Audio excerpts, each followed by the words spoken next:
Ok, eh ben, on va quand même commencer le stream, même s'il y a pas grand monde. Alors, il est possible qu'en fait, ce problème de pas grand monde soit un petit peu de ma faute.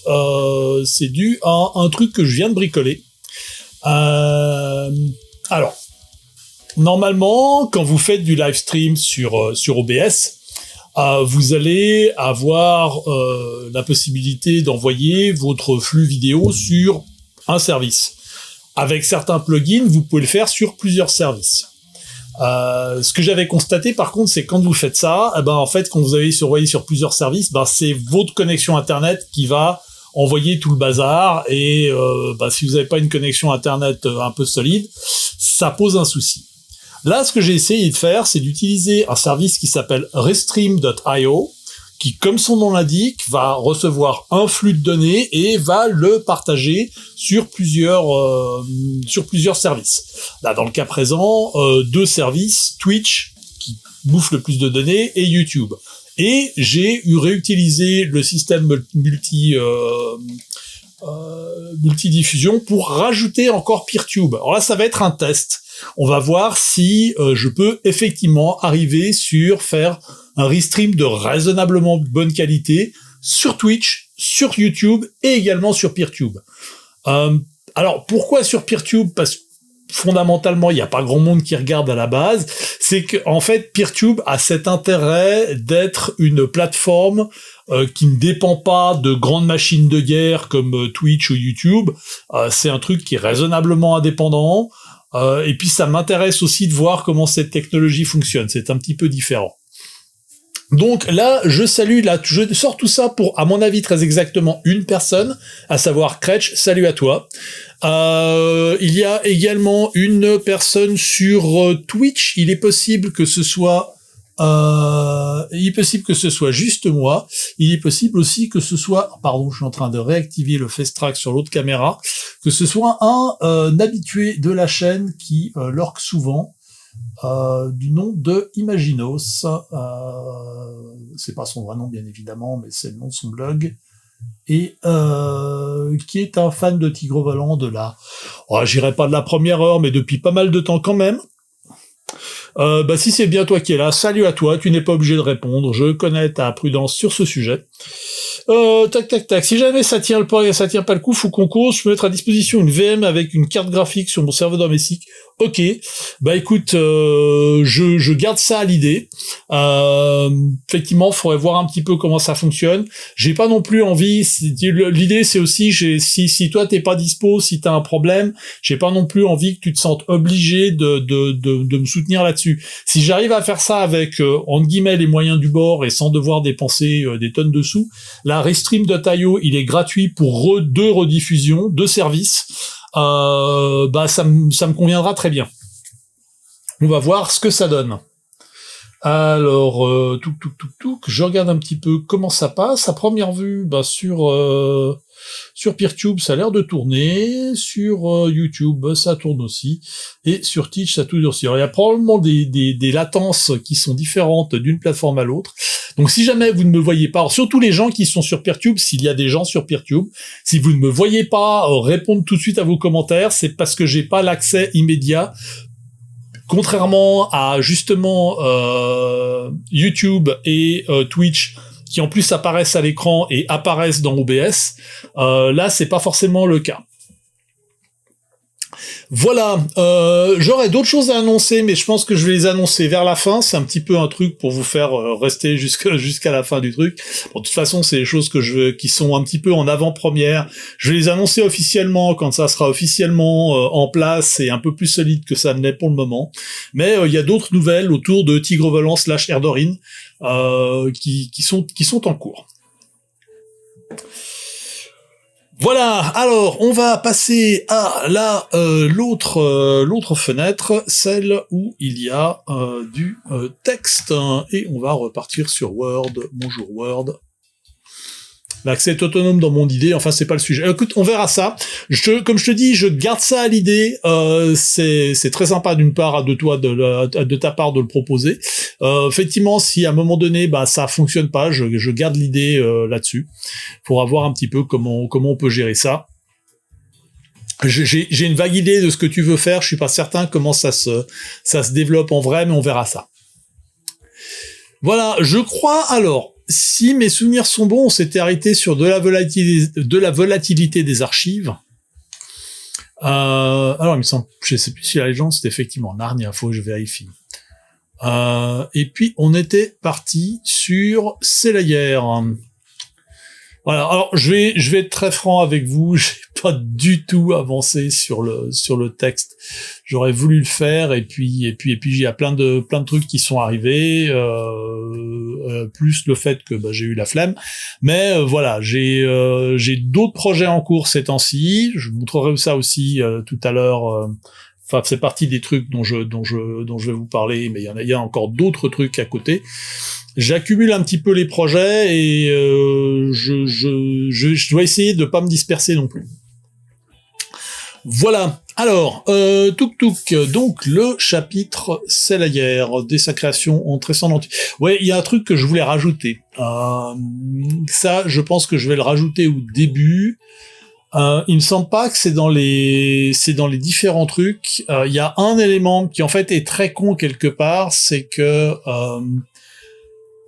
là, je parle de civilisation, je parle de cultures différentes, mais il m'est venu à l'idée tout récemment, genre aujourd'hui, qu'il y a un élément que je ne mentionne pas, c'est à quel point la sphère est un endroit cosmopolite. Et en fait, ça l'est, ça ne l'est pas. Comme pour beaucoup de choses, vous allez avoir quand même une grande quantité de la population de la sphère qui ne bouge jamais de chez elle, ou qui va rester sur sa propre planète, ou sur son propre habitat, ou en tout cas dans sa propre sphère culturelle. Les gens qui vont être une ou deux fois en contact avec d'autres peuples, d'autres civilisations, il y en a une certaine quantité, probablement un peu moins de la moitié de la population, on va dire, mais c'est généralement ok, j'ai déjà vu un terrien une fois, quoi, et ou j'ai déjà vu un Sian une fois. Et puis des endroits qui sont vraiment cosmopolites, vraiment où on peut rencontrer tout un tas de peuples différents. En fait, il y en a pas tant que ça. C'est les valaisans de montagne. Oui, il y a un peu de ça. Il y a un peu de ça, mais même tu penses aux gars qui habitent dans un bourg de province en France, genre bourg ou même une petite ville, genre une ville comme Auxerre ou je sais pas, Aurillac, et qui en fait ne va jamais vraiment trop bouger de chez lui. Il va peut-être aller une ou deux fois à Paris, peut-être à Bordeaux, et puis voilà, c'est tout, quoi. Peut-être qu'il va faire des vacances en Espagne, mais ça va être un petit peu tout. On n'est pas forcément, je veux dire, je vais pas me prendre moi comme exemple, parce que vu que je travaille pour une organisation internationale, j'ai quand même eu l'occasion de beaucoup voyager. Avant ça, ma famille a travaillé pendant très longtemps pour Swissair, la compagnie aérienne suisse, donc on avait également des billets à prix réduit, ce qui nous a permis de voyager dans des coins de folie. Mais c'est dans mon idée, c'est de loin pas la majorité des gens. Et puis du coup, ça fait ça aussi un impact, parce que souvent tu vas te retrouver, tu vas utiliser tes propres référents culturels face à des gens que tu connais pas. On a Poulpi qui vient d'arriver. Salut à toi, bienvenue. Tu es sur Twitch. C'est cool. C'est enfin du monde sur Twitch. Yahoo. Alors toi, je sais que tu streams aussi beaucoup. Donc c'est assez. Ça, pour une fois, on se rencontre sur stream. Donc t'es aussi un streamer.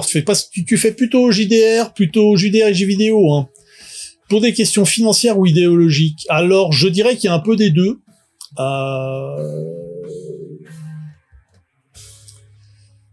Écoute, ici il va te lire parce que ça va apparaître à l'écran. Ah, le t-shirt ElfQuest. J'ai vu alors non, ce n'est pas un nouveau JDR, c'est une nouvelle édition de l'ancien JDR, de ce que j'ai vu. C'est la version Chaosium, elle va être très peu remaniée. Je sais qu'ils sont en train de probablement retravailler le côté visuel. J'ai vu passer ça sur le groupe ElfQuest. Oui, c'est une nouvelle édition. C'est une nouvelle édition dans le sens, une nouvelle, pas un nouveau jeu, pas comme justement ce que je suis en train de faire avec Tigre Volant, de complètement remanier le bazar. Ça va rester les règles de Chaosium, qui étaient somme toute pas mal, hein. Honnêtement, pour l'époque, c'était de l'appel de Cthulhu, mais simplifié et probablement un poil plus fluide. J'ai joué un petit peu à l'époque. On parle d'il y a 35 ans, quelque chose comme ça.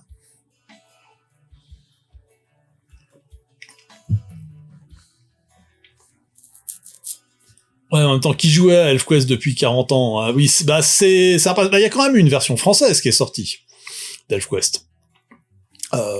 Mais là encore, c'était principalement parce que c'était des gros fans, et honnêtement, ils ont pas été super soutenus par la qualité de la version française de la BD à l'époque, la version Vent d'Ouest, qui avait des flancs de traduction absolument colossaux. Heureusement que les gens du Snorgle en ont refait une depuis un peu meilleure, mais voilà, c'était pas. C'est vraiment les gars étaient des fans de la BD US. Ils ont décidé de faire une traduction française du jeu de rôle. Mais ça n'a pas dû parler à grand monde, vu que la version française de la BD, elle était vraiment pas bonne, quoi. Voilà, donc ça, c'est des choses que je pense que ça va être dans les premiers chapitres que je vais rajouter cette histoire de comment les cultures interagissent réellement dans la sphère. J'ai jamais accroché le nom, mais alors, c'était... Ouais, je vais pas trop en parler parce que je vais m'énerver. C'est même 40 ans après, c'est un sujet qui m'énerve. La traduction française d'ElfQuest, ça... voilà. C'est pas bon pour ma tension. J'ai plus l'âge de ces conneries. Voilà, alors, donc, du coup, ce soir, c'est JDR pas musique. Alors, de ce soir, effectivement, je travaille sur la réécriture en fait, je reprends les textes de Tigre Volant 3, notamment les textes du contexte, hein, du background, et je les simplifie, puis certaines fois, je les réécris.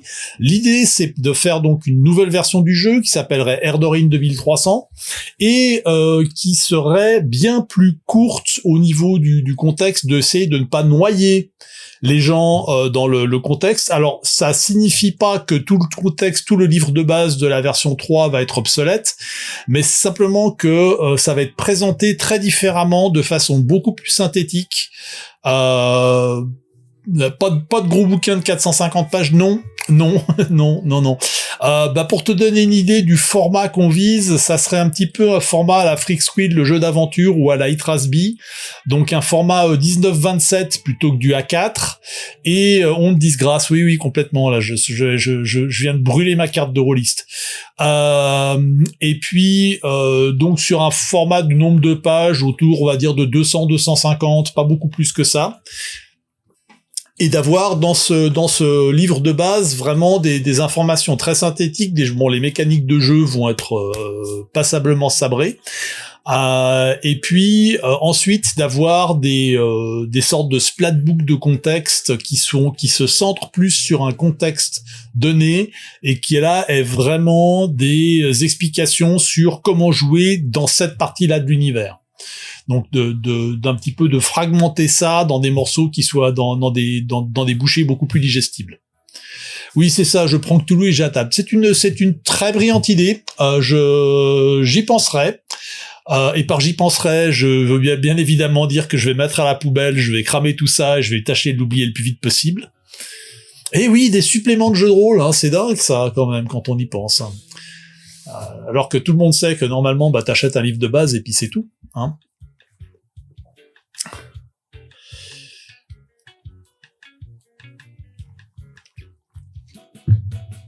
Alors, reprenons ce texte. Alors, en fait, chose assez amusante, ça fait partie des choses dont je vais vous raconter plus tard, c'est que si tu connais mon amour de l'ADC, si c'est le même que le mien, ça va pas être très brillant, ça va pas monter très haut. La barre est posée au sol. J'ai retravaillé sur la mise en page de Tigre Volant 3, donc de la 3e édition. Alors déjà avec la petite surprise que les fichiers InDesign de 2005, j'arrivais encore à les ouvrir. Mais par contre, il y avait plein de trucs qui avaient sauté, notamment la manière dont InDesign gère les transparences et les chemins de transparence qui étaient d'abord sur TIFF, ça fonctionne plus du tout. Donc je suis un petit peu obligé de reschmotzeliser pas mal des images, de refaire les mises en page, et ce qui me permet de revoir des bouts de texte, et ça pique des fois. Hein.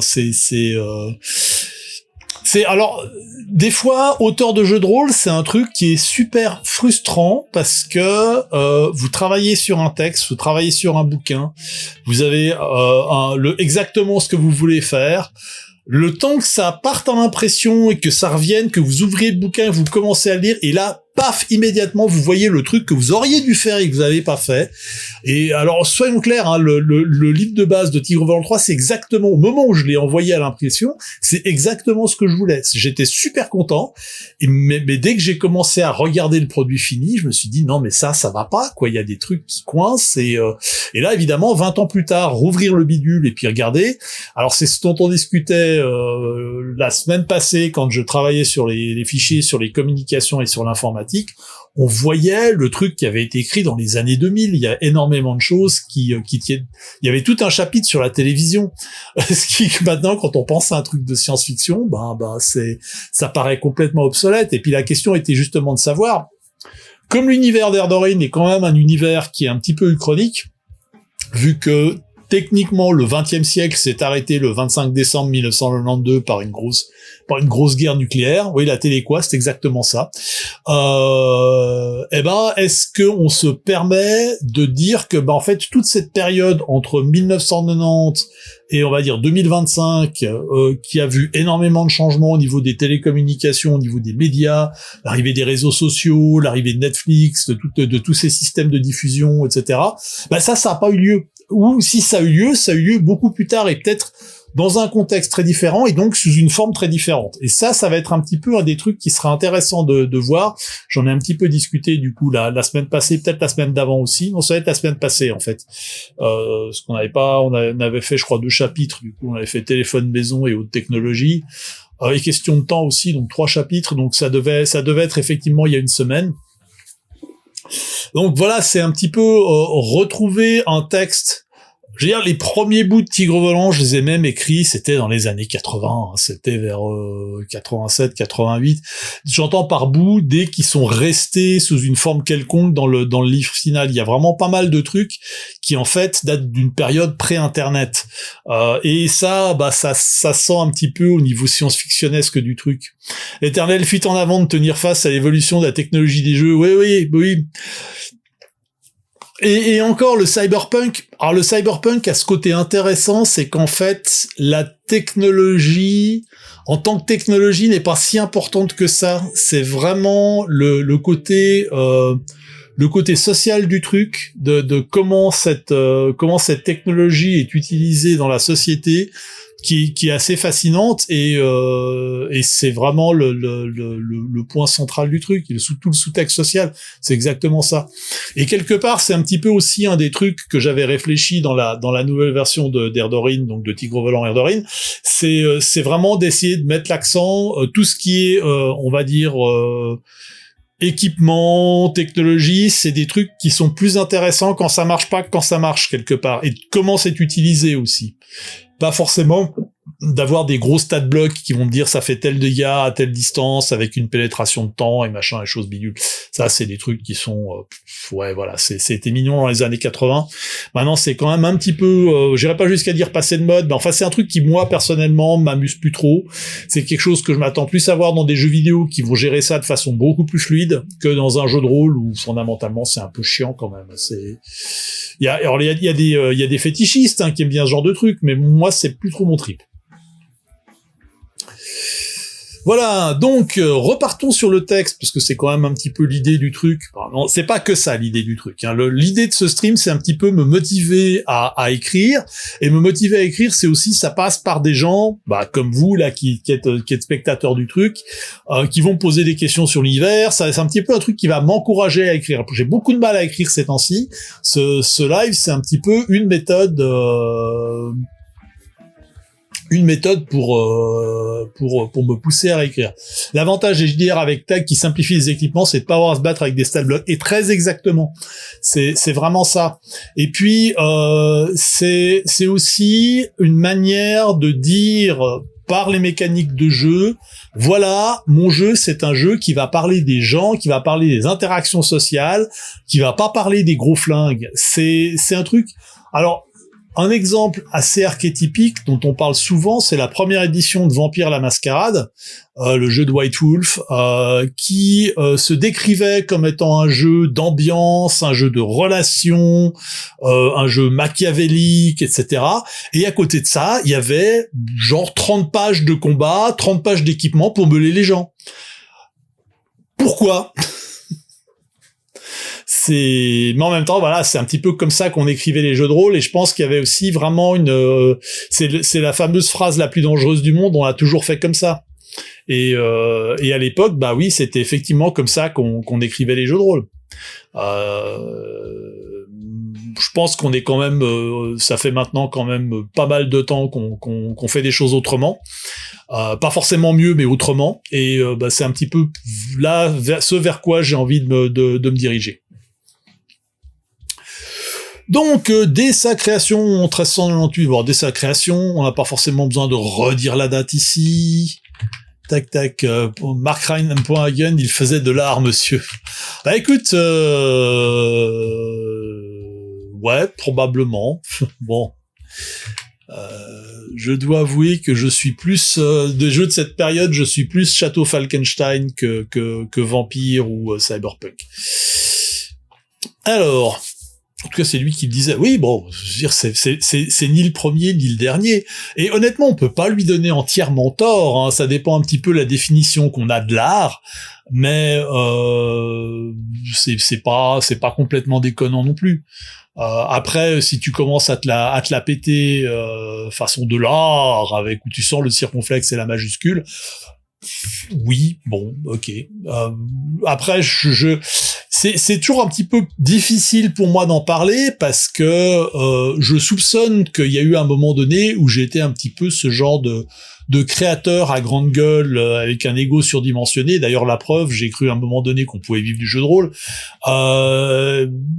Bon, j'espère que j'ai pas trop été un connard à cette époque-là, mais je ne peux pas totalement l'exclure non plus. Alors, dès sa création, Kepnes s'est appliqué à faire respecter ce qui était alors la Convention interstellaire de réglementation des combats. Bon, ça on s'en fout en fait, à faire respecter une réglementation des combats. On va pas forcément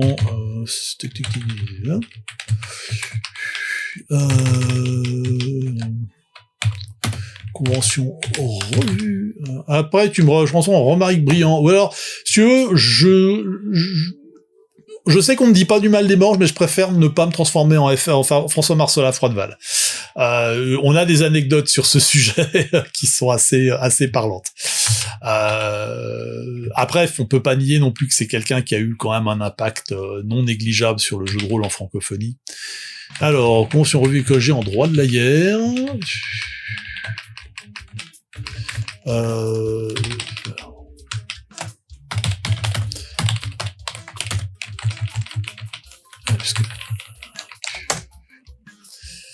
Alors, on interdit entre autres l'emploi d'armes thermonucléaires en général et dans les limites d'explosion en particulier. Alors, les armes thermonucléaires, en fait, ça c'est nul, parce que les armes thermonucléaires, on les emploie dans l'univers de Tigre Blanc quasiment tout le temps dans les combats spatiaux. D'armement thermonucléaire dans les limites de l'atmosphère. On peut déterminer aussi l'attitude que les combattants observent vis-à-vis de la population civile, des prisonniers de guerre, etc. C'est ça qui définit les catégories d'armes qui vont dégager. Donc ça, on t'en va. Au revoir. Le texte demande à ce que tous les combattants soient munis d'un poupou et bannis les tactiques de sacrifice massif pour des gains discutables. On attend les guerres de l'Orient Tour qui ont conduit le Kepnes à prendre Sermus, bien et bien la boucherie des guerres mondiales terriennes, la troisième fut à elle seule, et en 3 ans, autant de morts que les 20 premiers siècles de la guerre stellaire. Ouais, quand même, c'est histoire de poser les trucs, hein.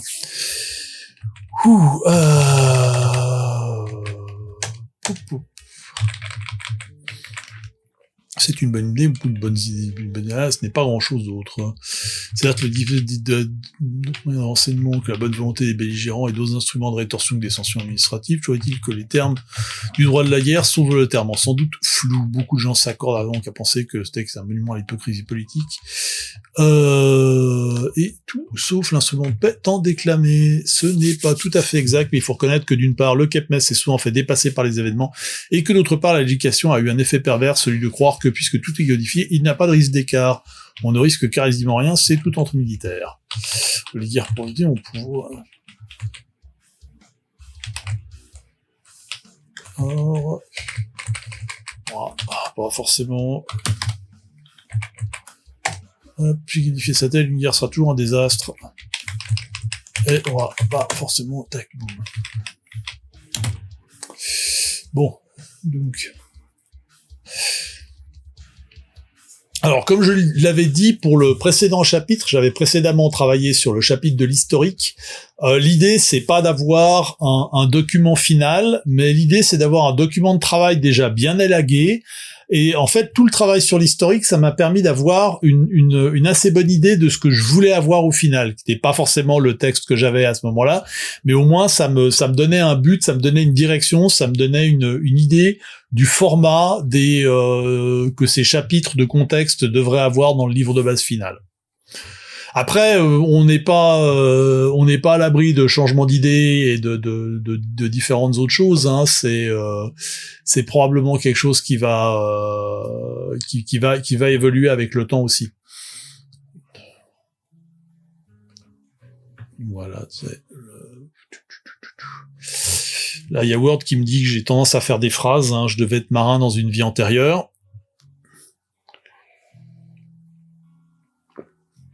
Alors,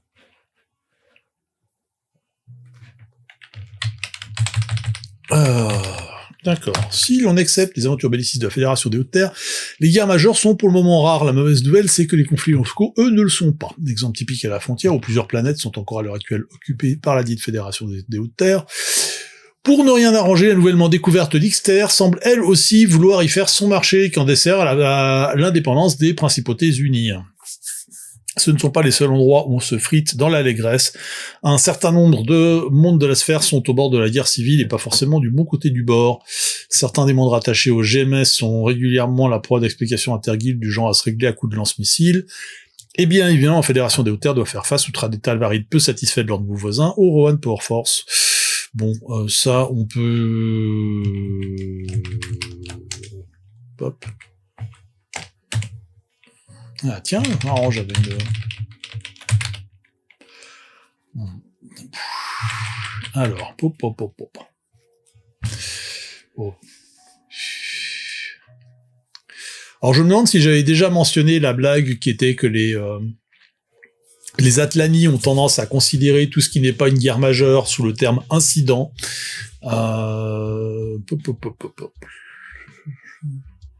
Je vais peut-être le rajouter ici sur la rubrique c'est plus compliqué que ça. Les Atlani pensent à considérer tout ce qui pas une guerre majeure sous le terme incident. Alors, je sais pas exactement ce que je vais faire de cette information, mais c'est un truc que je trouve toujours assez rigolo, c'est la tendance de certains peuples de donner dans l'euphémisme allègrement.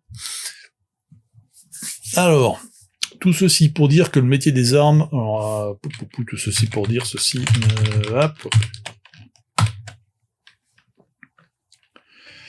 Alors, le métier des armes a encore de beaux jours devant lui. Soldats réguliers ou mercenaires ont des emplois du temps bien chargés. On notera d'ailleurs que si les États-terriens pratiquent une forme ou une autre de conscription, ou à défaut de service militaire obligatoire, Eldar et Atlani, eux, n'emploient que des volontaires, qu'ils ne désignent pas sous le nom de soldats, mais de combattants. Les Siani, eux, utilisent le plus souvent des mercenaires, voire achètent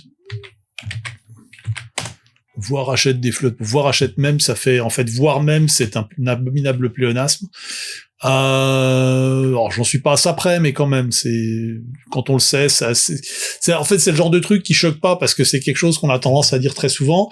Et en fait le problème c'est à partir du moment où on le sait et qu'on le voit, bon, je suis un petit peu probablement aussi un peu peignette sur certains aspects du français, on va dire, parce que typiquement ça m'empêche pas d'utiliser le terme peignette. Ce qui veut dire maniaque en suisse romand, hein, je précise. Je peux pas vous dire exactement de quel canton, mais c'est quelque chose qui est assez souvent utilisé. Alors, je me demande si c'est pas dérivé de l'allemand, ça serait pas impossible. Enfin, on peut remarquer qu'il n'y a presque pas de conscience pacifiste dans la sphère, mis à part Copacabana qui fait rire tout le monde et République Eldarine qui n'est pas crédible. L'art de l'hier fait vivre beaucoup trop de gens qui ont tout intérêt à ce que le statu quo persiste. Alors, on peut garder la dernière phrase, elle ne sert à rien. Voilà. Alors, l'arme est ce qui distingue le civilisé de la bête, dit un jour un philosophe avant de rajouter que les civilisés n'ont pas d'armes.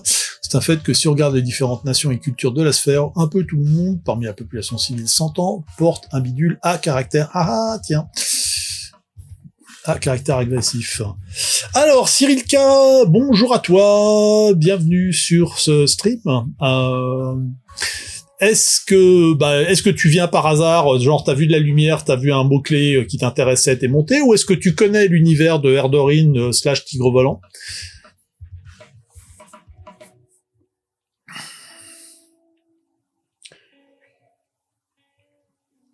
Là, je remarque que c'est quand même une des rares fois où j'atteins, voire dépasse 5 personnes sur Twitch. Il y a plus de personnes quasiment sur Twitch que sur YouTube, ce qui est assez mystifiant. En général, c'est là hier pour le stream musical, c'était 20 personnes sur YouTube et puis 2 personnes sur Twitch. Là, on est quand même dans une configuration assez rare. C'est cool, hein, je veux dire, je me plains pas. Mais je vais juste d'ailleurs en profiter pour jeter un œil s'il y a du monde sur Peertube. Non, il n'y a personne sur Peertube. Mais par contre, le stream a l'air d'être toujours là, ce qui est plutôt cool. Ça me rassure. Non, c'est tellement peu ça qu'il y a quelqu'un de YouTube qui vient de se barrer. Bon, après, je vais pas faire comme de toute façon, je vois pas qui est qui, je vois pas les noms des personnes qui sont connectées, ou enfin les pseudos des personnes qui sont connectées ou pas connectées, c'est pas très important. Voilà, en attendant, on va continuer cette réécriture, donc, c'est un fait que si on regarde les différentes nations et cultures de la sphère, bon, alors, c'est un fait que si... tu connais un petit gros volant pour jouer avec un master qui était un grand fan, c'est cool. Voilà, donc, comme je l'expliquais tout à l'heure, je suis en train de réécrire le jeu, principalement de revenir sur les chapitres de la 3e édition, Tigre Volant 3, et puis de réduire ça, des fois de réécrire des bouts, parce qu'il y a des choses qui sont plus... c'est un petit peu le problème de la science-fiction. C'est comme disait Cory Doctorow, la science-fiction c'est une littérature du présent, et du coup quand tu réécris les trucs 20 ans plus tard, tu t'aperçois qu'il y a des choses qui tiennent plus du tout la route. Il y avait auparavant un chapitre qui parlait de choses comme la télévision, ce qui était un petit peu pour un truc qui est censé se passer en 2300, c'était un petit peu bizarre de penser qu'il y avait encore une télévision, enfin en tout cas des chaînes de télévision. Donc là j'avais un petit peu retravaillé là-dessus. Je pense qu'il y aura 2-3 choses qui seront à revoir là-dessus. En fait le problème quelque part, c'est que il y a énormément de choses qui ne font pas trop de sens quand tu parles de civilisations extraterrestres qui n'ont pas connu, tiens, on vient de passer en mode nuit, quand tu connais des civilisations qui n'ont pas connu les terriens, qui sont pas les terriens, et pourquoi est-ce qu'ils ont les mêmes trucs que les terriens? Est-ce qu'il y a peut-être des raisons derrière? Un peu, tout à fait. Alors si tu y tiens vraiment, tu peux commencer à faire du retconning, de réintégrer la continuité de façon à ce que ça colle, mais il y a des fois c'est juste que c'est un petit peu de la fainéantise. Alors, le fait est que donc je voulais virer cette partie là. Le fait un peu tout le monde. Parmi la population civile, s'entend. Porte un bidule à caractère agressif, épée, flingue et autres casse-têtes divers. Et pour une fois, ce n'est pas une coutume typiquement terrienne, même si ces derniers contribuent quand même assez largement aux statistiques. Quand même peut-être de trop. Voilà. C'est dit, il y a armes et âme, on peut difficilement mettre sur un pied d'égalité un taser et un missile photonique, c'est pourquoi le Kepnes a mis sur pied, il interpelle un système de classement d'armes. Touc. Ouais, alors ça, justement, le système de classement d'armes, c'est un truc qui faisait partie des stat blocks de l'armement. Je suis pas certain que c'est quelque chose qui va rester. On va le garder pour le moment. Le CAPES a mis sur pied via Interpol. Voilà, un système de classe d'armes qui a permis système de classe d'armes. Alors, ouais. Le problème, c'est que ce système n'est pas utilisé par tout le monde. Le souci d'université et de la législation du CAPES se heurte comme souvent aux us et costumes locales. Il y a d'autres problèmes comme le fait que la définition de civil varie d'une culture à une autre. Les NAES ont notamment légalisé toute forme d'armement personnel et véhiculaire. Il y a enfin des États que notamment la FEF, mais ce ne sont pas les seuls où la situation sociopolitique est tellement délétère que personne n'est en mesure de contrôler le trafic d'armes. Alors, Cyril, tu me dis, je t'avoue que j'ai joué qu'à la première édition, je savais pas qu'il y a une deuxième et une troisième. La première édition, celle dont on ne parle pas. Ok, pardon. Faut quand même qu'on discute un petit peu de laquelle est laquelle. Je vais montrer des trucs.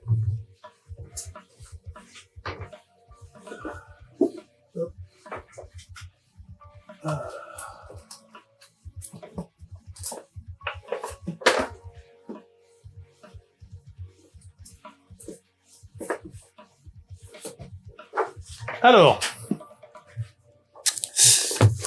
soyons clairs. Ça,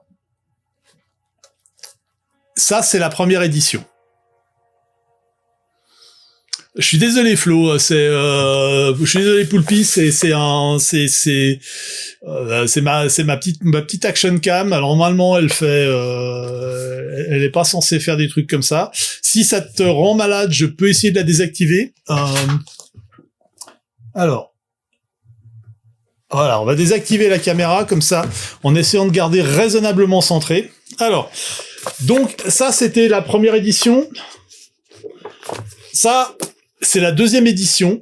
Elle est quasiment pareille, elle est juste un petit peu plus propre au niveau de la couverture. Et ça, c'est peut-être celle dont tu parles, celle-là avec la couverture orange. Eh ben, c'est la troisième édition, en fait. C'est celle qui est sortie. C'est vraiment la seule qui a connu une grosse diffusion puisqu'elle a été éditée par 2D Sans Face et puis qu'elle a été distribuée à l'époque par Asmodée. Donc c'est celle qui était facilement trouvable en boutique. Les autres, elles ont été tirées à 100-125 exemplaires, donc il y en avait vraiment pas beaucoup. On en trouvait à un moment donné à Love Cube, mais c'est un petit peu tout. Voilà, donc c'est celle-là. Bon, alors, donc voilà, donc ça c'est la troisième édition. En fait, ça ça ne rend pas, c'est vraiment juste que j'ai pas l'habitude de ça sur un stream. Ah oui, ok, d'accord.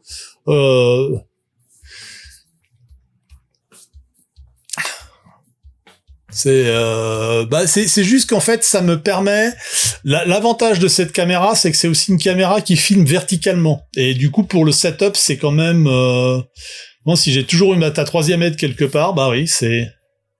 Alors si jamais tu ne l'as pas, tu peux toujours télécharger la version Creative Commons. Et puis ça fait partie des trucs, je vais peut-être le dire maintenant, hein, parce que depuis le temps que j'utilise ça depuis le début. Là, on est en train de regarder si on pourrait pas mettre Tigre Volant sur Drive-Thru RPG. Donc Drive-Thru RPG, pour ceux qui ne connaissent pas, c'est la plateforme américaine de vente en ligne de jeux de rôle, principalement des PDF, mais ça peut être... Je crois qu'ils font aussi de l'impression à la demande, j'en suis pas 100% sûr, mais en tout cas là je suis en train, c'est justement la raison pour laquelle j'étais en train de retravailler sur la version InDesign de Tigre Volant 3e édition, c'était pour en refaire un PDF à peu près propre, plus facilement que de reprendre le PDF final et de le retravailler sous Acrobat, ce qui est jamais ils font de la pression à la demande. Ok, d'accord, je le savais pas. Ok, bah voilà, donc maintenant vous savez, on est en train de regarder pour faire ça, donc avec 2D Sans Face, société coopérative, dont je fais partie. Genre Onyx Path fonctionne presque exclusivement comme ça, d'accord, c'est bon à savoir. Oui, puis en plus je le sais, putain, je suis con comme une brique parce que je le sais puisque j'ai regardé les spécifications et il disait si vous voulez des PDF écran vous faites ça, si vous voulez des PDF à imprimer vous faites ça. Donc voilà, donc voilà. Du coup, j'ai regardé un petit peu ça pour pouvoir reprendre mes fichiers de mise en page, vu que c'est moi qui avais fait la mise en page du jeu aussi, donc j'ai encore tout ça. Et comme je disais, miraculeusement, les fichiers InDesign de 2000 en France, il y a Lulu, oui, tout à fait, c'est moins connu, on l'utilise aussi. C'est bien gentil pour les briques de le comparer à un Suisse. Oui, c'est vrai, parce qu'avec des briques, tu peux construire un truc. Avec un Suisse, tu peux toujours courir.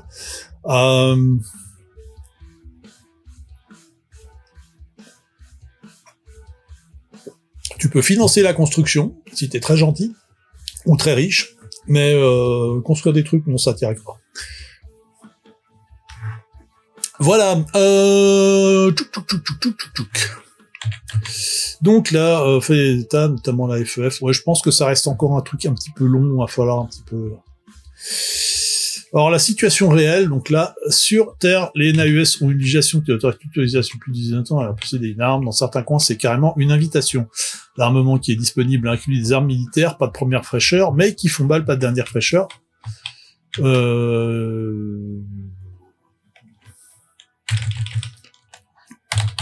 Ouais, je veux dire déclassés, mais qui font mal quand même. Et d'armement véhiculaire lourd, y compris des roquettes anti-char. Lui est pas spécialisé sur le JDR, non, effectivement. J'étais passé également sur Lulu pour faire imprimer des romans, donc ils font vraiment tout ce qui est impression, ils font tout, ils font du magazine, ils font du bouquin, il y a vraiment de tout. En Europe, la situation varie suivant les régions. Les régulations du CAPMES sont respectées avec plus ou moins, en tant que français, je survis de votre démocratie participative. Alors, en tant que français et suisse, je connais les deux, et la démocratie participative, elle est plutôt cool, mais il y a des trucs, en fait, c'est moins cool qu'on y paraît. On pourrait discuter de ça d'un point de vue politique, mais enfin il y a vraiment c'est quand on vit dans le pays qu'on s'aperçoit des limitations que ça a. Après, c'est clair que en tant que Suisse, quand on voit la politique française et notamment la Ve République, on est là, si vous entendez des coups sourds, c'est principalement qu'on est tous en train de se taper la tête contre les murs en rythme. Ça fait des fois, ça fait un petit peu peur. Mais très honnêtement, on a aussi nos trucs qui coincent. Hein. Quand même pas oublier que la Suisse, c'est un pays où le plus gros parti du Parlement fédéral, c'est l'extrême droite. Donc, genre quand un parti pétait de thunes pour inonder de pubs, ouais, voilà, typiquement, voilà, c'est un petit peu, c'est typiquement ça. Quand t'as un parti qui est financé par l'industrie chimique baloise et zurichoise, curieusement, ils ont des grosses campagnes de pub. C'est un petit peu mon critère. Hein. Si je sais qu'il y a une votation, donc un référendum ou une initiative qui arrive, les premiers que je vois poser des affiches, je sais que c'est les milieux économiques et je vais probablement pas voter pour eux. C'est ceux qui débarquent et qui en fait utilisent. Alors, parce qu'il y a un affichage politique pour les différentes votations, mais il y a aussi l'affichage publicitaire normal, et puis il y a des gars qui balancent des genre 1 mois et demi, 2 mois avant un vote, ils vont balancer une campagne nationale sur l'affichage publicitaire. Et tu dis mais ça coûte combien tout ça quoi ? Qu'est-ce que t'as comme budget pour balancer un truc pareil quoi ? Alors, donc on était en Europe, la situation varie suivant les régions, c'est un petit peu comme la Suisse, ça dépend des cantons. Les régulations du CAPMES sont respectées avec plus ou moins de sévérité, mais dans l'est du pays,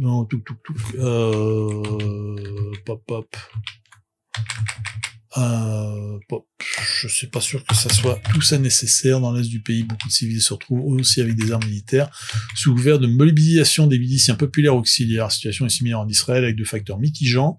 Ça s'écrit pas comme ça, mitigeant ? Les situations israéliennes au bagage militaire conséquent, voire sont encore en service actif. D'autre part, c'est principalement pour la frime. Oui, alors on nous demande notre avis sur les grands sujets de société, mais alors des fois c'est un peu comme quand Macron demande son avis aux consultations aux consultations populaires. Hein. C'est ok, merci de nous avoir donné notre avis. Maintenant, on va mettre ça dans un tiroir et on va le promulguer peut-être un jour. Voilà. Et puis des fois, on va changer des trucs au passage. Vu et sans tape, très exactement ça. Alors c'est peut-être moins systématique, mais il y a eu des cas. Il y a eu des cas où effectivement, des votations populaires ont attendu plusieurs années avant d'être transformées en loi. Et puis souvent avec des petites modifications à la vacharde au milieu, caviardage, comme ça a l'air de rien. Alors, Copacabana et la GMS sont en règle générale de bons élèves, quoique un peu laxistes sur les domaines des armes de deuxième catégorie entre les mains de citoyens. Quoique un peu laxiste, on va... parce que là encore, si je parle pas... Lily Atlani n'autorise que certaines armes à leurs seuls citoyens, les autres n'ont droit qu'aux armes non mortelles ou de chasse. On trouve régulièrement des clandestins qui sont armés pour mener une guerre mineure, ce qui parfois se passe avec un clan adverse, ou des simples civils de Briganais ou des Hokards qui se trouvaient appartenir à une force politique ou militaire. Oui, ok. Ce genre de schéma apparaît aussi dans la Fédération des Hautes-Terres. En théorie, cet État avec la République et le Daring, pour une fois, ils sont d'accord. Pour une fois, avec un S, bordel. Ils sont d'accord. Un des...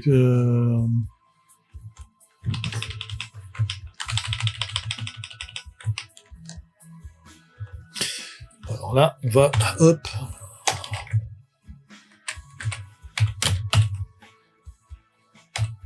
Hop. Ça, on n'a pas forcément besoin d'avoir tout ça. Oi. Qu'est-ce que tu me fais, toi? Voilà. Les armes létales ne sont réservées que des personnes stables et exécutant des services pour le permis adéquat.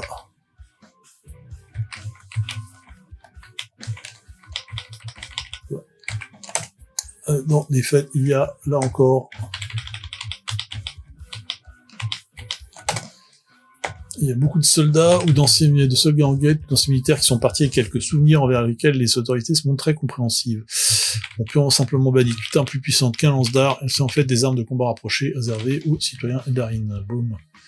Voilà. Pour finir, on peut citer l'exemple du commandement Carlan qui interdit aux civils, c'est-à-dire les peuples soumis de porter la moindre arme, alors que les militaires ont droit à plus ou moins ce qu'ils veulent. En fait, ce que l'État leur donne. Inutile de dire que les Yandrides ne sont pas du même avis, ils font savoir. Bon, ça c'est... À voir. Je suis même pas certain que ce chapitre soit super utile en l'état, il est très long, voilà, faut voir ça. Alors, chapitre suivant, les gens, la sphère habite 300 milliards d'individus, il y a quelques brouettes près.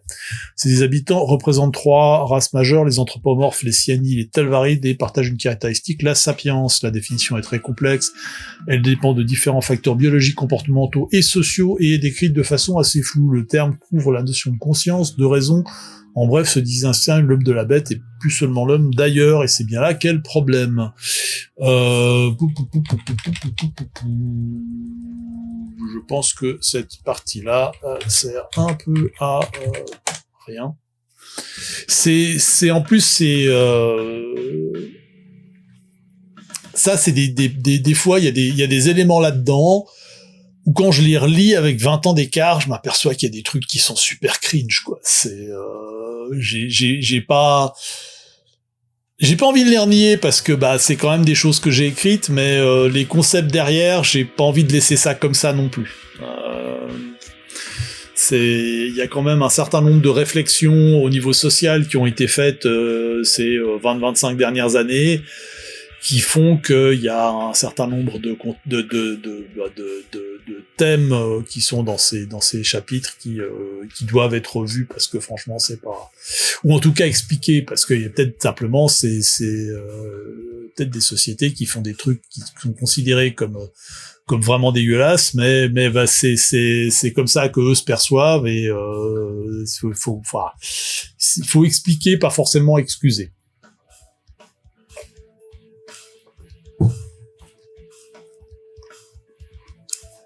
Et au passage, Manuel Valls est un gros connard. Mais ça, sans ça, tout le monde le savait.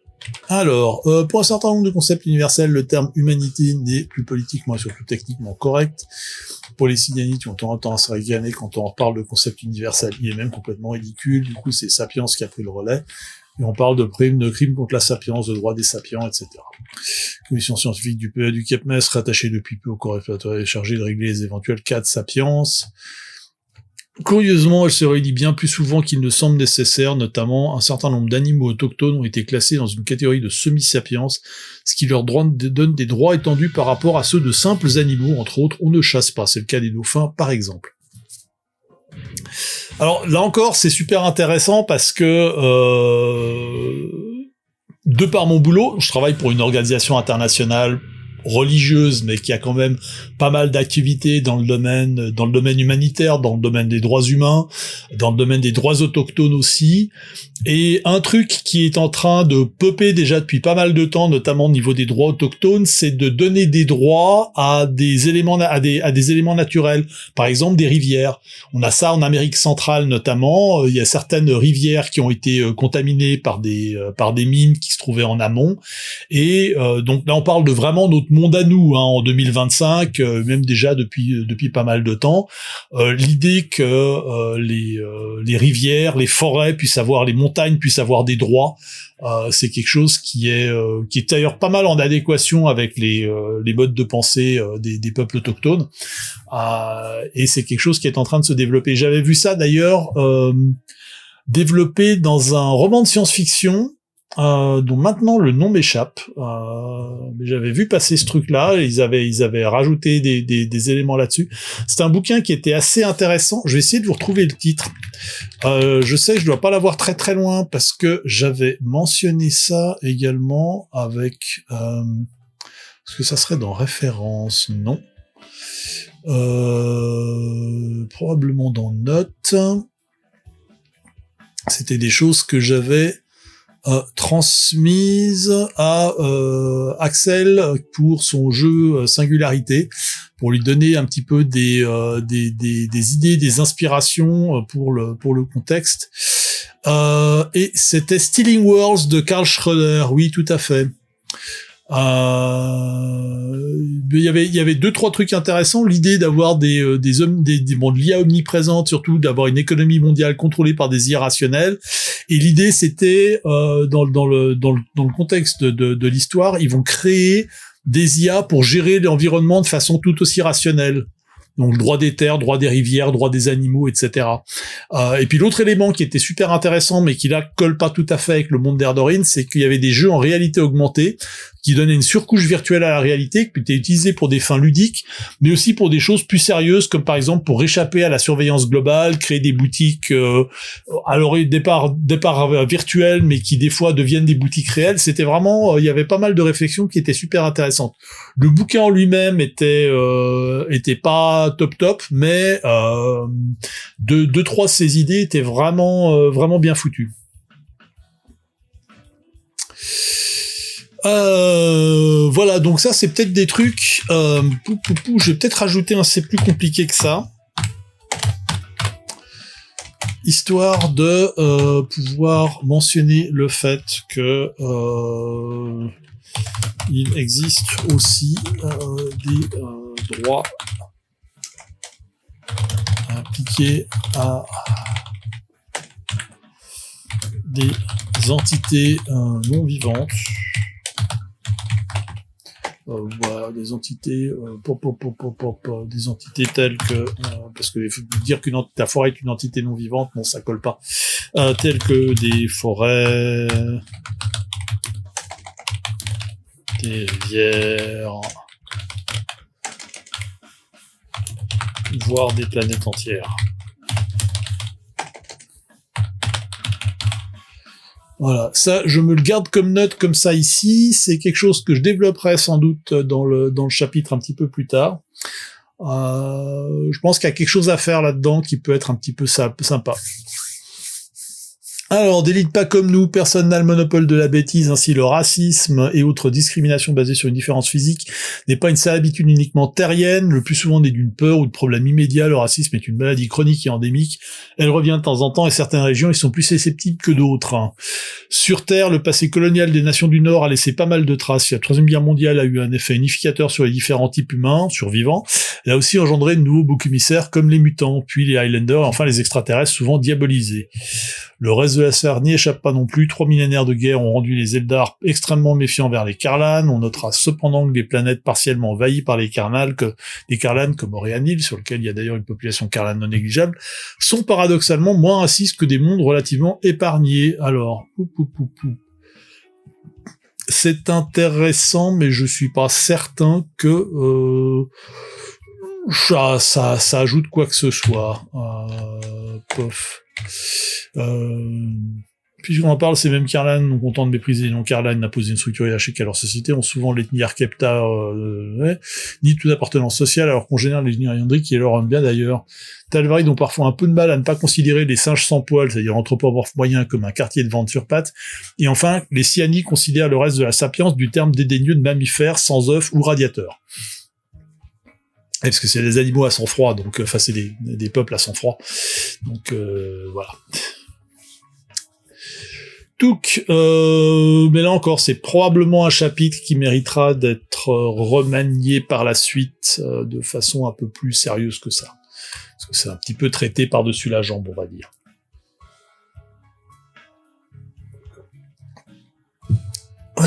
Voilà. Puis vous, ça va, hein, parce que là, moi, je parle, j'écris, mais voilà, j'ai un petit peu l'impression, je sais pas si les gens sont encore là ou s'ils étaient en train de faire autre chose. Je sais que Crête est en train de jouer à un jeu. Fair enough. Donc, ça m'arrive aussi. Si, il est là.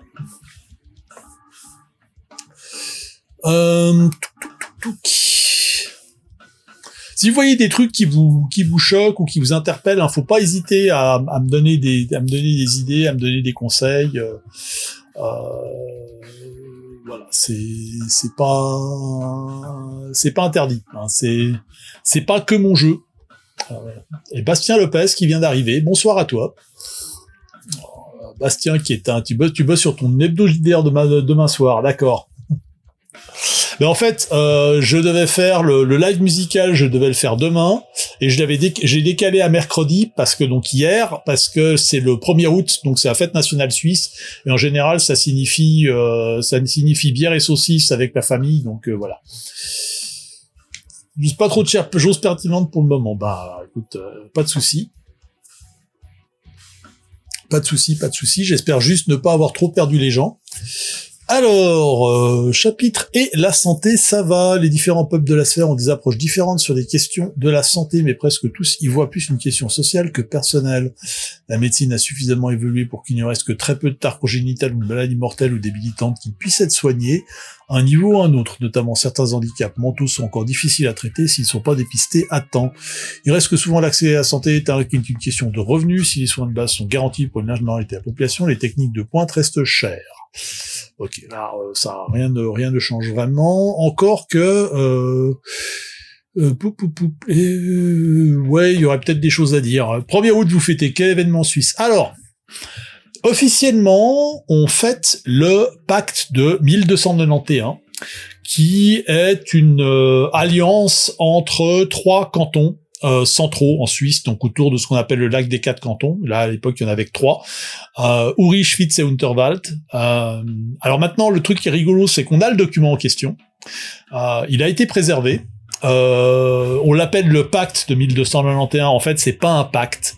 C'est marqué pacta au début, mais pour les gens qui connaissent un petit peu le latin et surtout la paléographie, c'est-à-dire l'étude du latin écrit ancien, en fait, sous le P, il y a une petite barre, et la petite barre, ça signifie le P avec une petite barre en dessous, ça signifie père, par ou port. L'écriture en latin au Moyen-Âge utilisait énormément d'abréviations, et du coup, c'est pas pacta, c'est per acta, par cet acte. Donc, on est plus dans un acte notarié que dans un pacte militaire. Et puis enfin, la date du 1er août est un petit peu arbitraire parce que le document est daté, mais il est daté de début août 1291. Donc c'était peut-être pas le premier, mais enfin voilà, c'était dans ces eaux-là.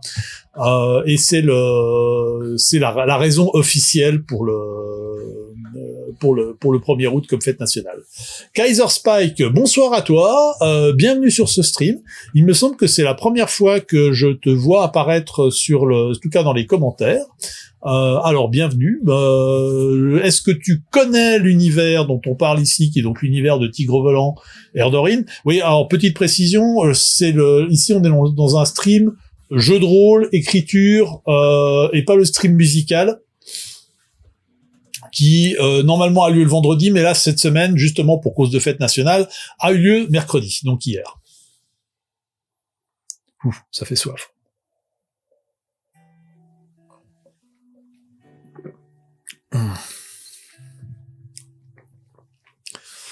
En général, je bois pas de bière le jeudi, mais enfin ça c'est une Faro, c'est quasiment de la limonade, c'est à peu près le même taux de sucre qu'une canette de Coca. C'est une gueuse avec du sucre candi dedans. Ça doit avoir 3 degrés d'alcool les jours de grand vent, donc c'est vraiment tranquille. T'étais déjà passé pour les streams musicaux? Tu ne connais pas? Bah écoute, voilà, donc entre autres de parler de rock progressif, de métal et d'autres choses bruyantes, j'ai écrit un jeu de rôle de science-fiction qui s'appelle Tigre Volant, et je suis en train de le réécrire sous un autre titre, Erdorin 2300, et pour ça, je reprends les textes de la dernière édition de Tigre Volant qui était paru en 2006, et je retravaille ça, je réécris, principalement je supprime beaucoup de textes, parce que l'idée c'est de faire un bouquin qui soit beaucoup plus petit que n'était le bouquin de la 3e édition. Et puis ça permet un petit peu de discuter aussi de l'univers, de discuter de différents trucs. Là, on discutait aussi un petit peu de politique française, mais bon, ça c'était une autre histoire. Et de politique suisse aussi pendant qu'on y est. Voilà, donc si ça t'intéresse, n'hésite pas à rester, n'hésite pas à commenter si tu ne connais pas.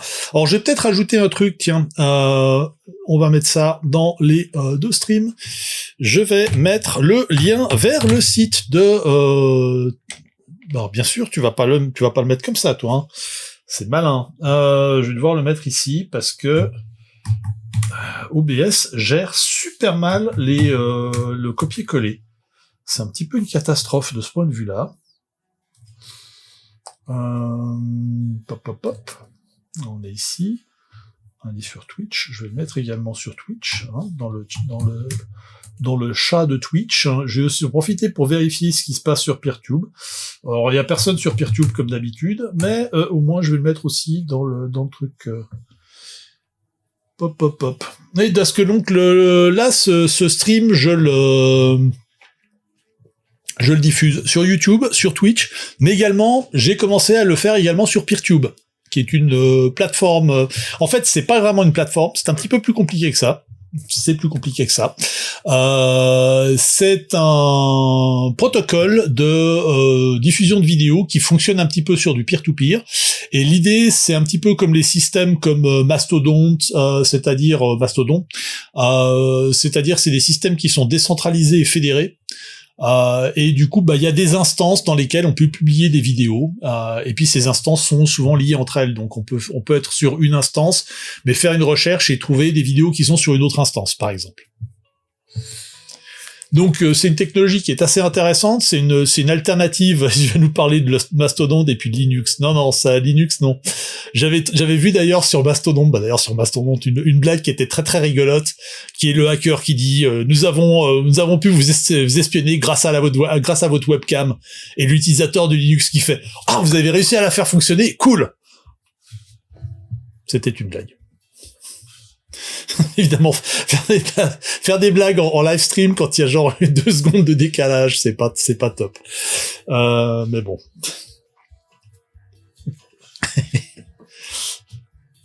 GDRSF, hormis se tirer de films comme Alien, Star Wars, tu connais Traveler. Oula, Traveler, c'est pas tout jeune ça.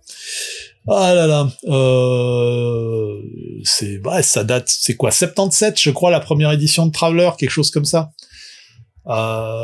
C'était le fameux c'était un des premiers jeux dans lequel il y avait la blague où tu pouvais mourir à la création du personnage. C'était une idée assez brillante. On en est revenu, je crois. Alors, Alors, le rapport au médecin est un des principaux points sur lesquels personne n'est d'accord. Dans la plus grande part de l'espace terrien, on paye son médecin quand on est malade. Traveler, c'est comme l'ADC, on n'arrive jamais à s'en débarrasser. Oui, c'est un peu comme l'herpès, en fait. C'est ça que t'es en train de nous dire. La plus grande part de l'espèce terrienne en paye son médecin quand on est malade, à part les Highlanders qui ont un système similaire à celui des Eldar et des Zetlani, le médecin doit garder les patients en bonne santé, donc on ne le paye pas quand on est malade. Là encore, je suis pas certain que ça colle avec ce que j'ai en tête. Les Eldar ont aussi le Souil et Corps, une discipline physique et semi-arcaniste, qui leur donne une très bonne résistance aux maladies et en tout cas une meilleure capacité de guérison. Alors les arcanistes et les arcanes, c'est les pouvoirs mentaux, hein, en gros, c'est tous les trucs du genre télépathie, télékinésie, etc. Trop jeune pour connaître les premières versions, je ne connais que la V2 de Mongoose. Alors curieusement, Traveler, c'est un jeu que je n'ai pas. Par contre, je peux vous montrer encore un autre truc dans les machins vraiment chelous que j'ai dans ma bibliothèque. Où est-il ?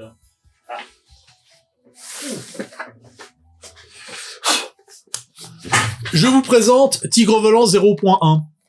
Donc Space Opera, le jeu de Fantasy Game Unlimited, non. N'exagérons rien. Poulpi, non.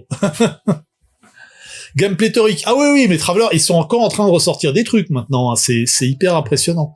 Là, j'ai justement Imaginos, je sais pas s'il est toujours sur Twitch, mais donc il y a un blog dans lequel il parle d'un certain nombre de vieux jeux genre RuneQuest et Traveler, et de temps en temps je vois popper des trucs, il faut encore des trucs pour Traveler, c'est assez impressionnant. Voilà, et donc en fait, c'est pour ça quand je donne généralement des conseils de création de jeux de rôle, c'est premier conseil, pomper. Hein, vous allez prendre un autre jeu, vous allez le pomper. Le deuxième conseil, c'est changer les noms. Voilà. Et très honnêtement, Tigre Volant, au tout début, c'était ça. C'est vraiment, j'ai repris Space Opera, j'ai repris le peu de contexte qu'il y avait dans Space Opera, notamment les races. J'ai changé les noms. Et puis, assez rapidement, j'ai développé des trucs parce que comme il y avait zéro contexte quasiment, enfin il y avait vraiment le contexte minimum dans l'univers de Space Opera, j'ai créé mon propre contexte en fait. Et il y a quand même 30 ans de travail dessus quoi. Il y a une VF Traveler Mongoose qui est en cours de création. Oui, j'ai vu passer ça. Je crois que ça sera la première fois qu'il y aura une version. Si RuneQuest arrive à survivre avec son système de merde, il y a pas de raison pour Traveler. Alors RuneQuest, faut quand même voir, faut distinguer un petit peu RuneQuest qui a effectivement un système très typé années 80, et puis l'univers de Gloranta qui est quand même qui prédate le jeu de rôle en fait, puisque Greg Stafford commençait déjà à écrire des trucs dessus à la fin des années 60. Et puis au niveau des systèmes, en fait le système de Hero Wars par exemple, je le trouvais assez cool. Mais c'est vrai que RuneQuest de base, c'est le même système que l'appel de Cthulhu en fait, hein, quelque part. Il y a quand même pas mal de points. On est un petit peu dans ce même genre de système quoi. L'univers a l'air dingue. L'univers est dingue. Non mais littéralement. Hein, tu sens qu'à l'époque ils prenaient des drogues qui sont maintenant plus du tout légales. Mais c'est assez fou quoi. J'en ai discuté justement. Moi j'avais discuté un petit peu du lore avec des potes qui sont des gros fans. Ils m'ont expliqué ça. C'est un gros cerveau quoi. C'est vraiment assez fou. Et j'ai un petit peu joué, j'ai joué 2-3 parties dans un des bouts de l'univers, dans un bout plutôt d'ailleurs dans un univers un petit peu un petit peu cynisant, un petit peu à la Justy, et c'était assez sympa. En tout cas, on avait joué justement avec le système Hero Wars et ça marche très très bien.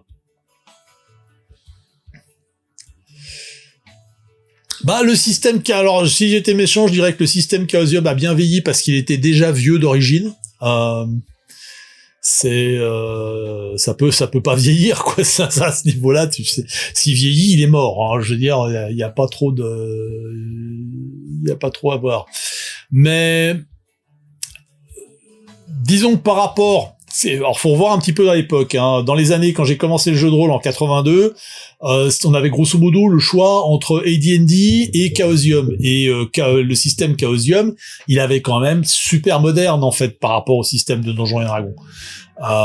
Mais c'est vrai que quelque part, maintenant, quand on regarde des systèmes un petit peu plus pointus, un petit peu plus récents, ben, on se dit que ouais, c'est quand même le triomphe de la feuille Excel, quoi.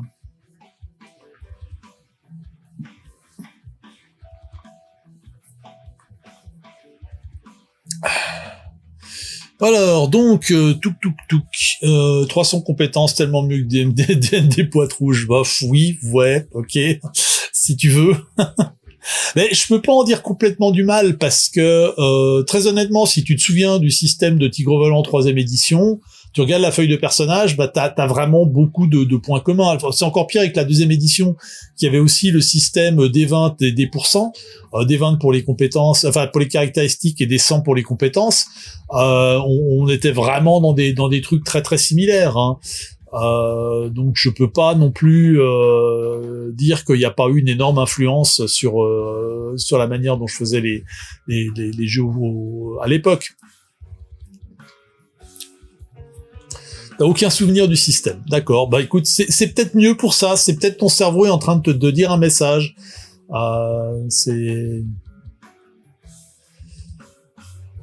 Oui, jeu de rôle et jeu de rose. Ouh. Des 20 et des 100 comme Palladium. Non, mais là, vraiment, tout de suite, les attaques personnelles, là, franchement, faut pas. Il y a le système et le lore de Hardmaster, ouais. Là, on rentre vraiment dans les trucs. Créer un système de jeu, ça a l'air super prise de tête. Alors, c'est pas trivial, hein. Sinon tout le monde le ferait.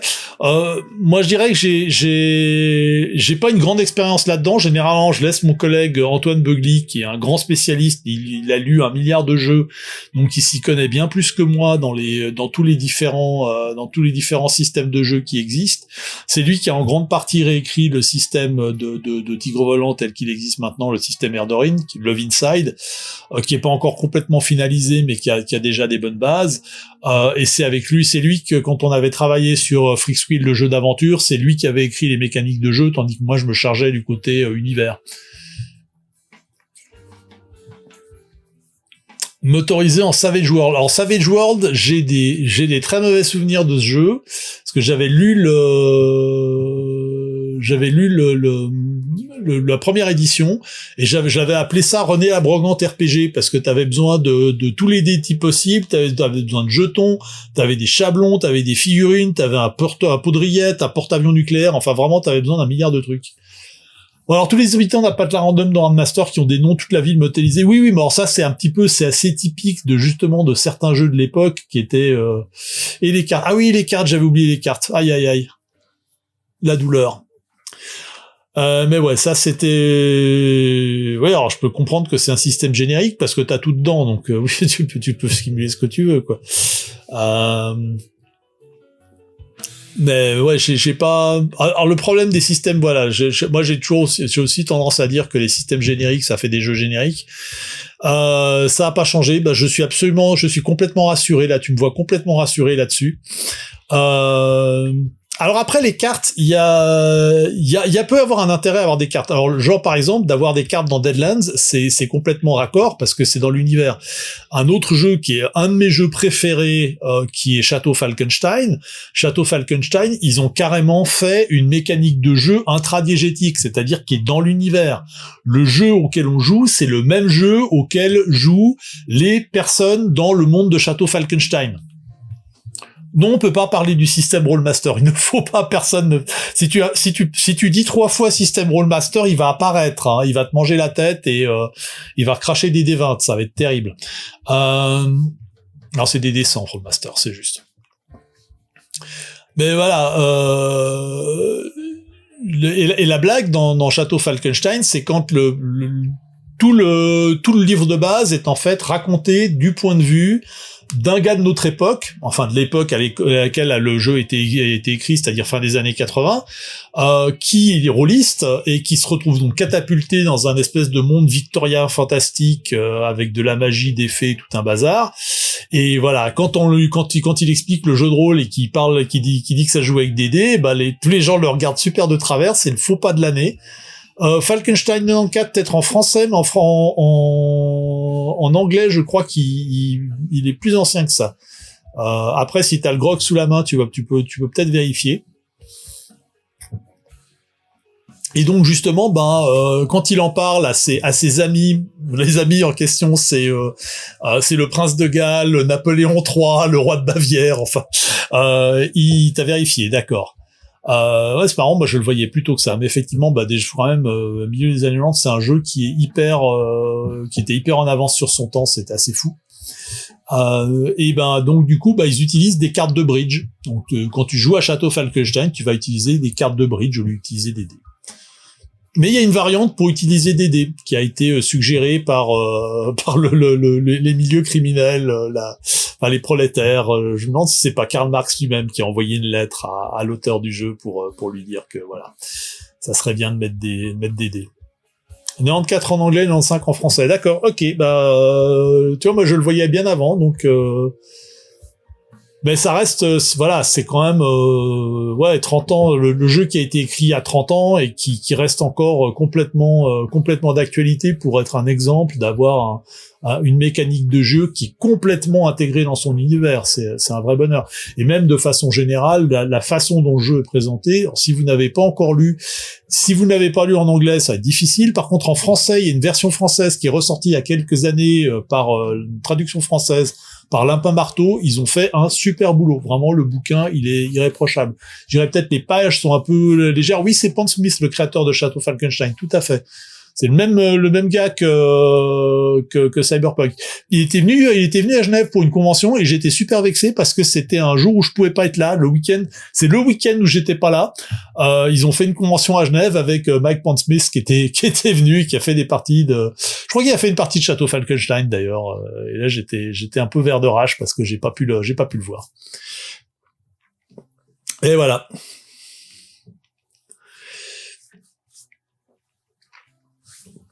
Donc excellent jeu, on se perd par contre un petit peu après là, chez les Talvari de la médecine prend souvent un tour mystique, les chamans débattent pour savoir quels esprits posent problème et exorcisent en utilisant les esprits bénéfiques présents dans certaines herbes ou sous-produits. En gros, c'est comme de la médecine anthropomorphe avec plus de folklore. Oui, alors ça c'est un truc qui est très rigolo avec les Talvarides, c'est que techniquement, ils ont une civilisation qui est tribale, animiste, tout ce qu'on veut, mais en fait les concepts de science moderne, ils les comprennent très bien, c'est juste qu'ils calquent dessus des principes animistes. Les cyanides sont jamais malades, pour être plus précis, ils ont un système immunitaire extrêmement efficace mais pas très flexible, ils résistent à énormément de choses, mais ils ne sont absolument pas protégés contre les maladies qui leur sont inconnues. Du coup, s'il n'y a pas besoin de médecin, on guérit vite ou on meurt.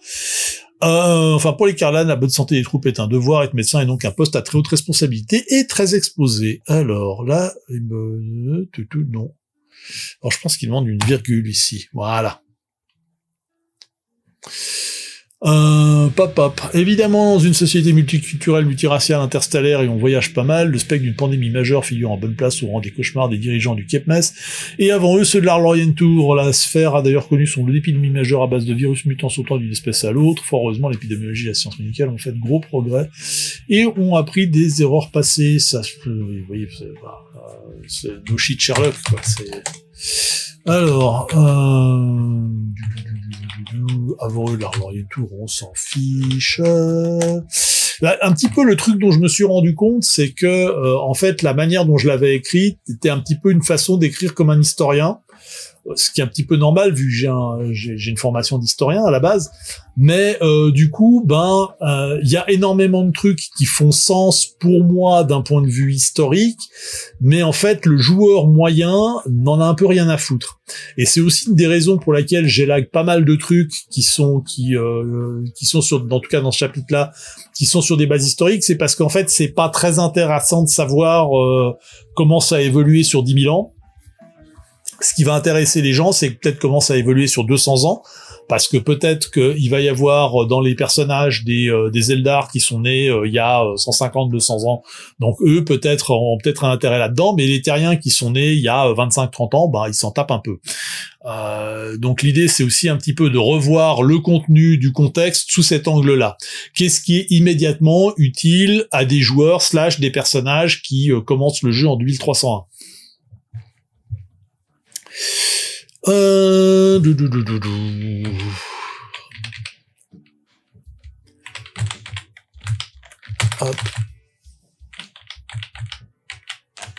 Ils sont en train de faire péter les feux d'artifice là dehors. On est le 31, dites les gens. Enfin bon. Faut déjà voir que la plupart des mondes habités dans la sphère suivant l'espace Atlanul terrain ont été farmés par le clan Maigran, qui a fait attention à l'université une grande partie de la biosphère. Ce même clan a conçu et distribué une vaste gamme de vaccins zénoïs militaires, qui font désormais partie de la panoplie des traitements obligatoires pour tous les peuples de la sphère. Il existe des procédures strictes de quarantaine, cas de premier contact avec des populations isolées. Autant qu'on sache, tout le monde s'y tient. D'un autre côté, en cas de bavure, personne ne va s'en vanter non plus. Dans Tigre Volant, il y a une mystère entre les peuples. Oui, tout à fait. Et c'est un truc, en fait, je me demandais si j'allais pas le rajouter ici, parce qu'il y a aussi surtout avec les Eldar qui ont tendance à coucher avec tout et n'importe quoi, avec une préférence pour tout et n'importe quoi, les maladies sexuellement transmissibles, c'est probablement la transmission sexuelle, ça doit être quand même aussi assez balèze. Flo, écoute, merci d'être passé, c'était très sympa de ta part, c'était très sympa d'échanger avec toi. Passe une bonne soirée et puis tout bon pour le live de demain. À plus. Alors le truc, si on parle de métissage, alors il y a un chapitre un petit peu plus tard sur le sexe, famille et autres, qui, en fait, il y a, comme je disais, il y a trois races. Donc il y a les anthropomorphes, les Siani et les Talvarides. Les Siani c'est des lézards, les Talvarides c'est des ours, et les autres, les anthropomorphes, c'est des humanoïdes et qui sont compatibles génétiquement. Ils sont vraiment sur des mêmes bases. Et donc les Eldar c'est les elfes pansexuels de l'espace, et du coup il peut y avoir des demi-elfes pansexuels de l'espace, ça existe aussi. Et techniquement les Karlan aussi d'ailleurs, ce qui pose pas mal de questions sur l'origine de d'où ils viennent les Karlan, mais voilà, ça c'est une question à laquelle on répondra peut-être dans un supplément un jour. Peut-être. Alors, touk.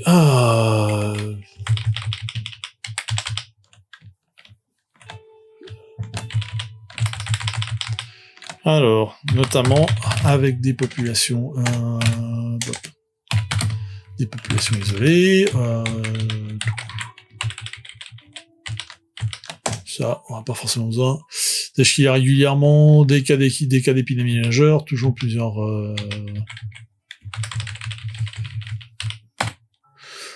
des cas d'épidémie...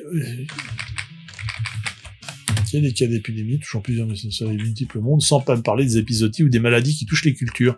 Le phylloxéra terrien a fait des ravages dans les villes d'Atladie. Très rares, cependant, sont celles qui font des dégâts massifs.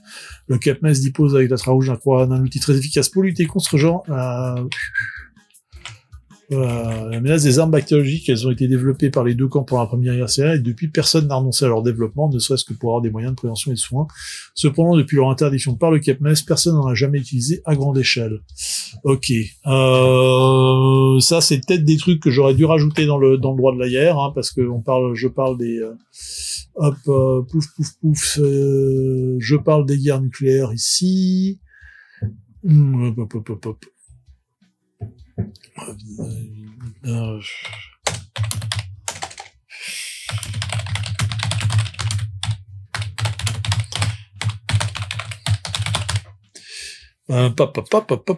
Voilà, hop, on va revenir ici, donc virus global, on était là.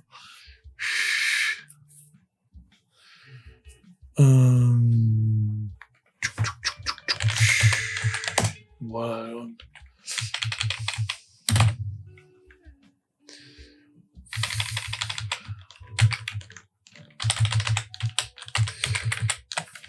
La plupart des moyens ont été interprétés.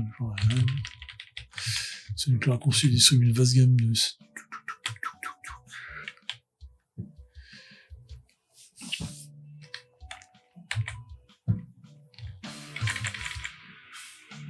Ok. Voilà. On va finir sur Clone Triste, on va pas aller beaucoup plus loin, là ça fait déjà une heure et demie que ça stream et je vois que l'attention est en train de redescendre.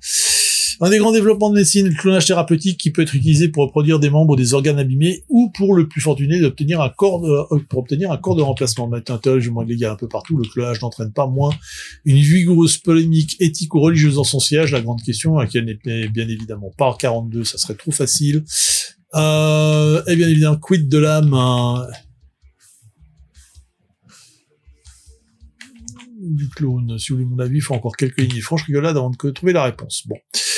On peut virer ça sert à rien. Ça va évidemment pas empêcher beaucoup de gens de donner leur avis sur le sujet.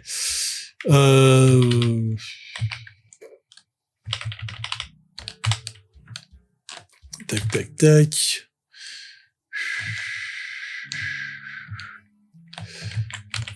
Hop. Beaucoup de religions terriennes, tant les bouddhistes et non homosexuels, sont résolument contre, pour des raisons du style, comme on sait pas encore vous, ce qui est Al-Daratla et Talvari dans les générales sont aussi très réticents. Celui-ci considère ça comme normal, l'organisme est aussi plus facile à cloner. Quant au commandement Carlan, il a toujours décliné toute déclaration sur le sujet. Le haut commandement Carlan nie toute application, c'est bien connu. Légalement parlant, le clone est considéré comme la véritable personne ayant droit à toutes les possessions du cloné. Selon le décès, le clonage suffise largement à légalement annuler un mariage si un des conjoints le désire. On s'en fiche, parce que fondamentalement, le mariage, ça concerne à peu près que les terriens. L'activation d'un clone ne peut être commandée que par l'avocat du cloné, un parent direct ou un proche jouissant d'une procuration. Dans certains pays comme en NRS, le clone est automatiquement activé en cas de décès prouvé légalement. Oui, ça on s'en fiche un petit peu. Hop, officiellement. Le clonage est exclusivement pratiqué par des organisations paramédicales en possession d'une patente d'autorisation du KEPMES qui n'est délivrée qu'après un examen rigoureux du dossier. Marché gris du clonage, clinique disponible pas les installations gouvernementales ou privées qui peuvent faire accéder, celles qui sont accessibles au grand public sont moins chères que les organisations officielles. Elles ne coûtent qu'un demi-saladier, mais moins fiables. Voilà. Bon, alors. On va s'arrêter ici. On va s'arrêter avant de parler de choses très réjouissantes, à savoir la loi, voilà, il y avait, je voulais quand même vous dire deux trois trucs. Donc il y avait quand même dans les news autour de Tigre Volant et d'Erdorin, il y avait le fait que on est en train de travailler pour mettre à disposition, entendons bien à la vente, les livres de base, enfin les publications de Tigre Volant 3e édition. Il y a toujours sur le site Tigre Volant, dont je vous ai laissé le lien, des documents en licence Creative Commons qui contiennent tout le texte, mais pas toutes les illustrations et pas non plus la même mise en page que les suppléments. Toute la gamme est disponible sous licence Creative Commons, donc ça vous pouvez la récupérer sans autre, télécharger les PDF si ça vous amuse. Et puis là je vais changer de caméra, hop, mise au point, caméra 2, boom, transition ici, voilà, paf. Ce que je voulais vous dire également, c'est que c'est quelque chose qui avait été discuté par plusieurs personnes ici, et d'ailleurs j'ai reçu aussi des emails à ce sujet. Il y avait un site qui s'appelait la Tivipédia, qui était en fait un wiki de l'univers de Tigre Volant.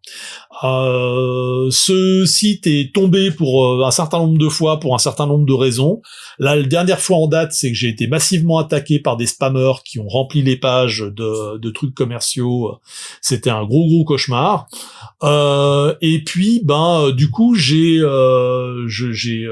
flingué le site il y a quelques années de ça, je crois. En tout cas, il y a pas mal de temps. Mais j'avais gardé une archive. Avant le bazar, et j'ai remis cette archive en ligne, pour l'instant dans un wiki qui est fermé, enfin en mode privé, on va dire, parce que en fait je me suis aperçu qu'il y a dû avoir des changements dans la manière dont Wikipédia gère ses liens internes, et en fait, ils ont quasiment tous sauté. Donc, les pages sont là, mais les liens d'une page à l'autre ne fonctionnent pas réellement bien. Et donc, il va falloir que je regarde ça de façon plus attentive, que je regarde un petit peu ça sous le nez, pour essayer de refaire en sorte d'avoir une TVpedia, donc un wiki de l'univers d'Erdorine qui soit utilisable. Donc un petit peu de patience. Je ne peux pas vous dire plus que ça pour le moment.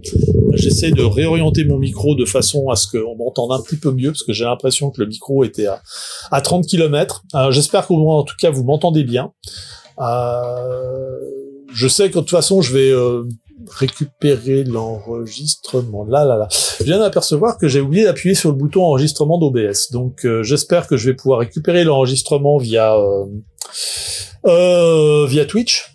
Qu'est-ce qu'il me fait, lui? Il a fait une pause. Bon, d'accord, c'est pas grave, c'est normal. Ou peut-être avec YouTube. Enfin bref. Donc, de toute façon, il y aura donc, oui, la plupart de ces trucs-là, il y a une rediffusion. Donc, je récupère le stream, je l'édite un petit peu, notamment les niveaux de son. Et puis, généralement, il y a un petit décalage de la voix de quelques frames. Si c'est bien les hypériens, je peux peut-être faire quelque chose en SQL. Alors c'est pas du. Alors je pense qu'il n'y a même pas besoin de passer par du SQL parce que le fichier c'est un XML. Donc, mais il faut que je vois exactement quelles sont les différences de formatage. Pour l'instant, j'ai pas vraiment pris le temps de m'intéresser sérieusement à cet élément. Mais c'est quelque chose que je vais voir prochainement. La bonne nouvelle, c'est que tous les contenus ont l'air d'être là, y compris des contenus qui avaient été créés par des gens externes, donc pas forcément des contenus officiels de l'univers de Tigre Volant, mais enfin je trouvais assez rigolo l'idée de faire un wiki là-dessus. Les modèles aussi ont sauté, mais ça je pense que c'est la manière dont on faisait les modèles Wikipédia, MediaWiki qui ont changé aussi. Mais bref, je vais revenir là-dessus. J'espère de pouvoir mettre ça en ligne d'ici quelques semaines ou quelques mois tout au plus. Ça dépend aussi un petit peu de mon activité, de mon envie de me lancer là-dedans. Mais toujours est-il que donc pour ceux qui avaient demandé des nouvelles de la TVpedia, maintenant elle est en convalescence, on va dire. Elle est en convalescence. Voilà. Sur ce, je crois que je vais conclure le stream sur cette annonce. En tout cas, je vous remercie beaucoup d'avoir été là pour me soutenir dans cet exercice d'écriture. Merci pour vos questions, merci pour vos remarques. C'était bien sympa de discuter avec vous, même si c'est par chat interposé. Je vous souhaite une très très bonne soirée et puis donc on va se retrouver, je pense, jeudi prochain pour un nouveau stream. On va essayer de continuer. Je vais quand même essayer de travailler un petit peu sur le texte un petit peu plus entre les deux, mais je promets rien parce que c'est comme ça, voilà. Désolé. En tout cas, très bonne soirée, à une prochaine et portez-vous bien et puis pour les Suisses, bon 1er août.